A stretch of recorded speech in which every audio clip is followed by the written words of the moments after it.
তারা থাকাকালীন যে আমার লাইফটা তো স্মুথ ছিল, আমার মা পৃথিবীর শ্রেষ্ঠ বুদ্ধিমান একটা মা। চলচ্চিত্রে আসার পিছনে তোমার মায়ের ভূমিকাটা ছিল সবচেয়ে বেশি, তো সেটা একটু সংক্ষেপে বলবা যে আসলে কিভাবে সে তোমাকে হেল্প করতো?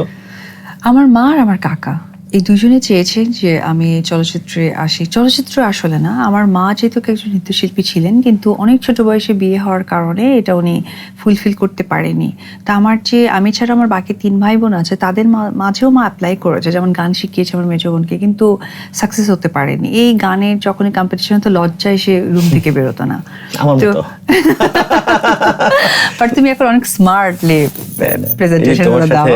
তো সেই জায়গা থেকে আমার 3 ভাই বোনকে মা শেখাতো, কিন্তু আলটিমেটলি গিয়ে সে সাকসেস হতে পারতো না।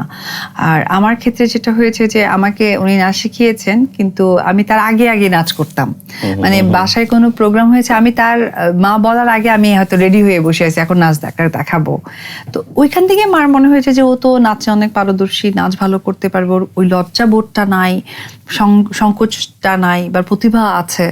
তখন মা আমাকে অনেক সময় দেয় অ্যান্ড আমাকে নাচের জায়গা অনেক বেশি সাপোর্ট করে।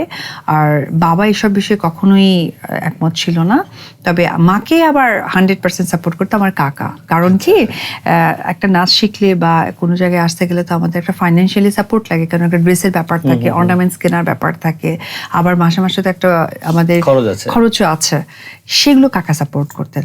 তা আমি বলবো যে আমার এই কালচারের মধ্যে যে সৃষ্টিটা করেছেন, এটা আমার মা এবং কাকার কারণে। আজকের দিনে মানে বাংলাদেশে এমন কোনো জায়গা নেই যেখানে অপবিশ্বাসকে চেনে না বা জানে না, তো সেই জায়গা থেকে মানে তোমার মা কাকা এদেরকে আসলে তুমি কতটা মিস করো?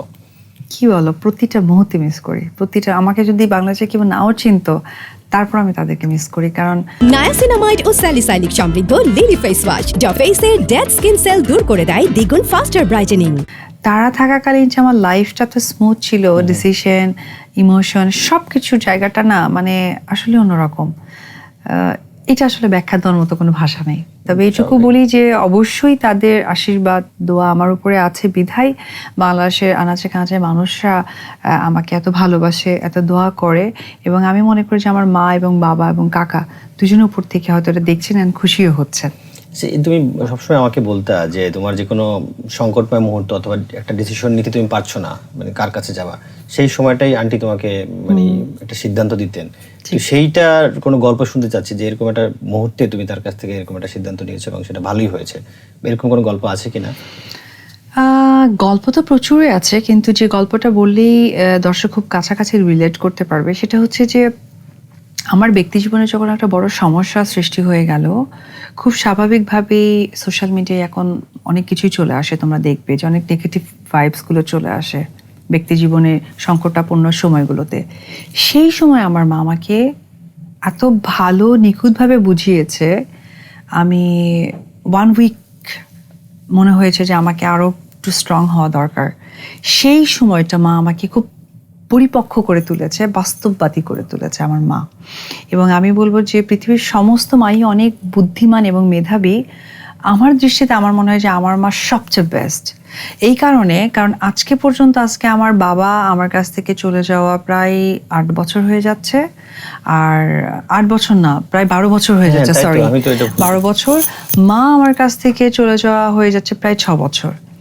এই যে লং একটা টাইম আমি তাদের দুজনকে ছাড়া, আমাকে তো অনেক ডিসিশন নিতে হয়, অনেক কাজ করতে হয়।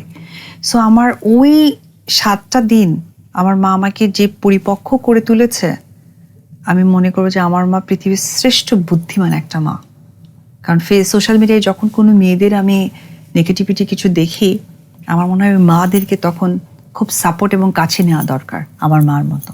আমার মা যেমন সবকিছুতে অনেক সায় দিত, আমি সেই কাজগুলো করার মুহূর্তেই মা খুব হেসে ব্যাপারটাকে আমার সাথে ক্লিয়ার করতো যে তুমি এটা কেন করছো, এটা করার পেছনে তুমি ফিউচারটা কি দেখছো, বা এটা কি দরকার, এই যে পুঙ্খানুপুঙ্খানুভাবে বোঝানো। নায়াসিনামাইড ও স্যালিসাইলিক সমৃদ্ধ লিলি ফেস ওয়াশ যা ফেসের ডেড স্কিন সেল দূর করে দেয় দ্বিগুণ ফাস্টার ব্রাইটেনিং।